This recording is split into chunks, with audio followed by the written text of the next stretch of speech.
বছরের মতো আমরা মানুষের সচেতনতা বাড়াতে প্রতিবার এরকম র্যালি এবং অন্যান্য প্রোগ্রাম ওয়ার্কশপ এগুলো আয়োজন করা হয়, সেই মতো এবারও করা হয়েছে।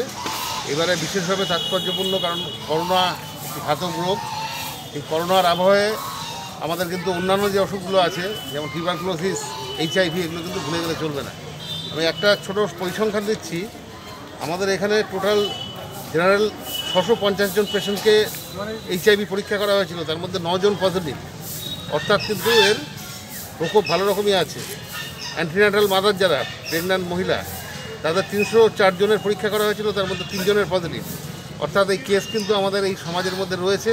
এটি কিন্তু অত্যন্ত ঘাতক রোগ, যার কোনো প্র্যাকটিক্যালি চিকিৎসা, কিউরেবল চিকিৎসা নেই। মানুষকে সচেতন হতে হবে। করোনার পাশাপাশি এগুলোও মানুষকে ভুললে চলবে না।